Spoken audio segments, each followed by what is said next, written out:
নমস্কার বন্ধুরা, গ্রীষ্মের দাবদাহে আমি আর যে রিয়াদ ফিরে এসেছি পুরনো ছন্দে রেডিও সুন্দরবনের পক্ষ থেকে।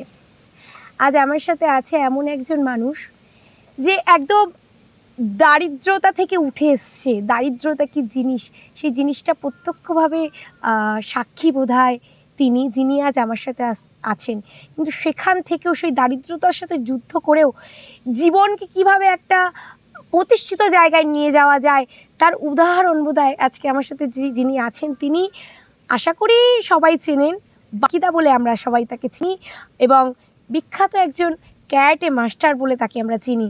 আসুন আমরা এই যে লড়াইটা যে ছিল, যে শুরুর থেকে যে লড়াইটা ছিল বাকিদার, আমরা সেটা বাকিদার থেকে জেনে নেব। আচ্ছা বাকিদা, প্রথমেই বলি কেমন আছেন? আমি তো ভালো আছি, তুমি কেমন আছো? এই চলছে গরমে। আচ্ছা, তো আমরা তো এখন আপনাকে একজন প্রতিষ্ঠিত ক্যারাটেম্যান হিসেবে চিনি, ক্যারাটে মাস্টার হিসেবে, কিন্তু আমরা যতটুকু জানি যে আপনার প্রথম জীবনটা এতটা সহজ ছিল না। উত্থাল পাথাল থেকে আপনার জীবনের স্ট্রাগলিংটা মানে মারাত্মক লেভেলের ছিল। মানে একটা দরিদ্র পরিবার থেকে একটা ছেলে যেভাবে ধাপে ধাপে উঠে আসে, আপনি তার বড় উদাহরণ। তা এবার যদি বলেন সেই যে শুরুটা ছিল, একদম শুরুটা, সেখান থেকে যদি একটু গল্পটা, যদি আমাদের স্টোরিটা একটু যদি শোনান। শুরুটা প্রচুর একটা মানে কষ্টের বিষয়। সেখান থেকে মানে অনেকবার ছেড়ে দেওয়ার চেষ্টাও করেছি, তাও অনেকবার ছেড়ে দিতে গিয়েও চেষ্টা করলাম যে এত দূর এসে ছাড়বো কেন, আর যদি আমি ছেড়েই দিই তাহলে তো হেরেই গেলাম একদম। তা এর সাথে লড়াই করতে করতে আজকে অনেকটা বছর আমি আছি, বা এখনও বিভিন্ন জায়গায় ট্রেনিং করাচ্ছি, আর নিজেও মাঝে মাঝে একটা দুটো টুর্নামেন্ট খেলি। লাস্ট 2017-য় আমি একটা ইন্টারন্যাশনাল টুর্নামেন্ট খেলেছিলাম হায়দ্রাবাদে, আর লাস্ট 2019-এ একটা ওয়ার্ল্ড চ্যাম্পিয়নশিপ খেলেছিলাম থাইল্যান্ডে। তো সেই থাইল্যান্ডে যাওয়ার বিষয়টাই একটা বলি। তা থাইল্যান্ডে টুর্নামেন্টে যাওয়ার আগে 3টে টুর্নামেন্ট আমি মিস করি, কারণ টাকা জোগাড় করতে পারিনি। তো আমার কাছে এমন একটা সময় ছিল 10 টাকাও ছিল না, তাও আমি সেই টুর্নামেন্টটার হালটা আমি ছাড়িনি, কারণ থাইল্যান্ডে যাওয়ার স্বপ্নটা আমি রেখেই দিয়েছিলাম, কারণ আমার টার্গেট ছিল, লক্ষ্য ছিল যে যাবো ওই জায়গাটায়। তো এমন একটা সময় এমন একটা মানুষ আমার পাশে এসে দাঁড়িয়েছিল, তার নামটা অবশ্যই করা দরকার, যিনি আমাদের হাসনাবাদ থানার গোপালবাবু ছিল আইসি।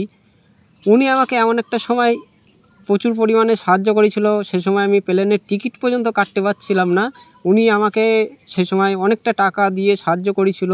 উনি আমার পাশে সর্বসময় ছিল আর এখনও আছে। এছাড়াও আমাকে ওই টাইমটায় গৌতম দাস স্যার আছে, উনিও আবগারি অফিসার, উনিও আমাকে যাওয়ার সময় খুব একটা সাহায্য করেছিল। যাই হোক, এই দুটো মানুষ আমাকে প্রচুর পরিমাণে সাপোর্ট করেছিল, যার কারণে আমি থাইল্যান্ডে যেতে পেরেছিলাম। এইবার আমি শুরুটাকে আমি বলি। ক্যারাটে যখন আমি শিখি, আমার বাড়ি থেকে তো শেখার মানে ইচ্ছাই না, মানে বাড়ি থেকে শিখতে দেবে না। তাও আমি কি করতাম, চুরি চুরি করে শিখতাম, বা লোকের দোকানে কাজ করতাম। কাজ করে করে তারপর সেই সব টাকা জমিয়ে আমি বিভিন্ন জায়গায় খেলতে যেতাম। তারপরে আমি বিভিন্ন জায়গায় আমার র্যাঙ্ক পরীক্ষা দিয়েছি। আমি এখন বর্তমানে 3rd dan black belt karate বুডোকানে। এছাড়াও আমি কিক বক্সিংয়ে আমি শেখাই, ক্যারাটেও শেখাই, আরও বিভিন্ন স্টাইল আছে, 4-5 রকমের স্টাইল আমি মিক্স করে প্র্যাকটিস করাই। এছাড়াও আমার বাচ্চারা ন্যাশনাল ইন্টারন্যাশনাল গোল্ড মেডেলিস্ট আছে, আর আগামী দিনে তাদেরকেও ভালো জায়গায় নিয়ে যাব। আর ক্যারাটে আমরা কি করি, আজকে হয়তো শিখছি, 2 দিন পরে শেখা বন্ধ করে দিচ্ছি, এটা করলাম না। যে যেখানে শেখে বা শিখতে পারো সেটা কোনো বিষয় নয়।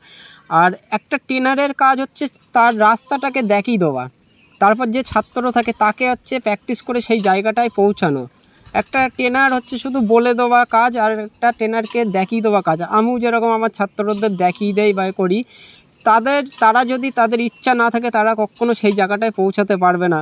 আমি একটা স্যার, আমি তাকে বলে দিতে পারি এইভাবে এইভাবে খেলতে হবে, এইভাবে নিয়ে যেতে হবে বা এইভাবে যেতে হবে, তার যদি ইচ্ছা না থাকে সে কখনো হবে না। তার ক্রেডিটটা হচ্ছে তার।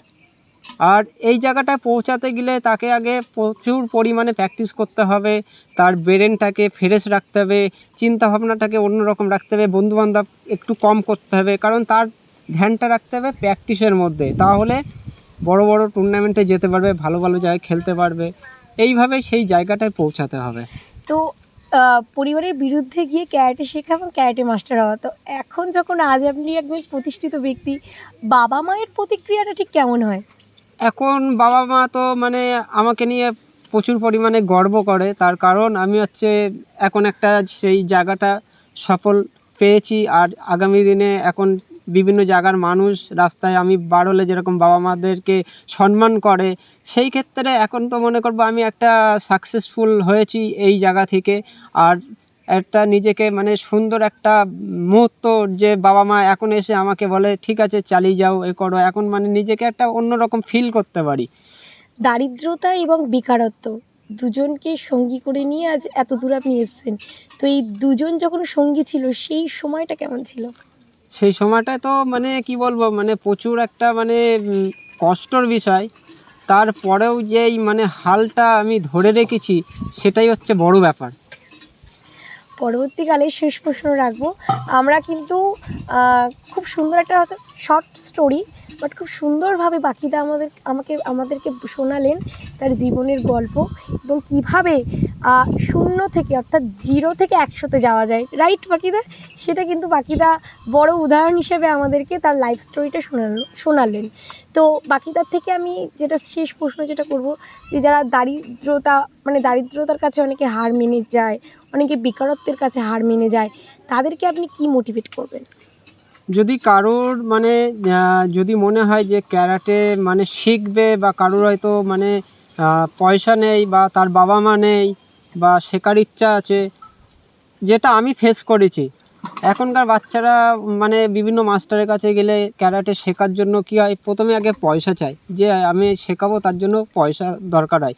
আমার কাছে যদি সেসব বাচ্চারা আসে, আমার কাছে কোনো পয়সা লাগবে না, এমনকি তাদের ড্রেস যদি লাগে বা কোনো গ্রেডিং টেস্ট বা টুর্নামেন্ট যদি সেরকম মধ্যবিত্ত ঘরের ছেলে বা মেয়ে হয়, আমি তাদেরকে আমার তরফ থেকে ফ্রি শেখাবো তাদেরকে। আর বাকিদা আপনার যোগাযোগ মাধ্যমটা? আমার যোগাযোগ নাম্বার আছে 8001853131। এছাড়াও আমি টাকি বিপ্লবী সংঘ ক্লাব আছে কিশলা স্কুলে, ওখানে শেখাই। এছাড়াও ডন্ডিরহাট আছে, বসিরহাট আছে, বাদুড়িয়াতে আছে, হাড়োয়াতে আছে, বিভিন্ন সাইটেই আছে। আমার নাম্বারে কন্ট্যাক্ট করলেই মানে যোগাযোগ করতে পারবে। বাকিদা অনেক অনেক ধন্যবাদ আপনার জীবনের স্টোরিটা এত সুন্দরভাবে, শর্ট কিন্তু খুব সুন্দরভাবে শোনানোর জন্য। আর বাকিদার সাথে পরবর্তীকালে আমরা আবারও নিয়ে আসবো বাকিদার বিভিন্ন প্রোগ্রাম নিয়ে। কিন্তু এমনই সুন্দর সুন্দর প্রোগ্রাম দেখতে গেলে নজর কিন্তু রাখতেই হবে আমাদের 91.2 FM রেডিও সুন্দরবনে। নমস্কার বন্ধুরা।